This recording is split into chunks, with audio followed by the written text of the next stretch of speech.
Time now for Ask the Expert. Our pets are a part of our family, and very often they have some very unique qualities and characteristics. Some of them may be a little strange. For those things, we turn to our resident pet vet, Dr. Katie Heinrich. All right, the question for you. Jane Gutman wants to know if she should be concerned about her dog's paw pads. Instead of being all black like her previous dog, they're white. Yeah, most dog paw pads are black, but it is perfectly normal to have pads that are not pigmented that are white. So that actually is, they're not any thinner, they're not any more prone to getting injured or damaged or anything like that. It's just the coloring. There's just no melanin in their pad, in their skin So down there. Your dog's an albino at that point?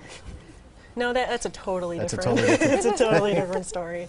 But yeah, this should not be anything to worry about. No reason for concern. No reason for concern. I was thinking when we saw that question, you know, maybe it was something just right now with the weather because of salt. Talk a little bit about that, because obviously that's something that we're dealing with now, and a lot of folks are always concerned about their pets during absolutely, winter. yeah. You want to try to stay away from the actual salt on the sidewalk. So if you're walking your dog without boots and you come in from outside, you just want to wipe off their feet with a damp cloth and just keep them from licking at that, because the salt is toxic if ingested in large quantities. A little foot lick is not necessarily going to hurt, but in large quantities.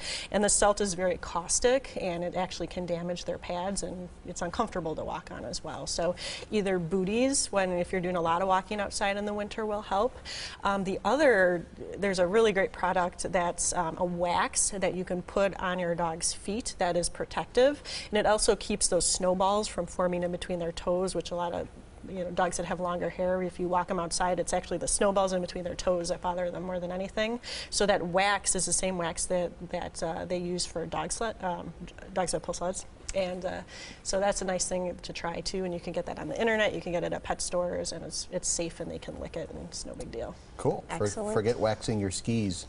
Wax your dog's paws. Got a question for the experts? Email them, asktheexpert, today's TMJ4.com. You can also leave a voicemail. The number is on your screen. Dr. Katie, thanks.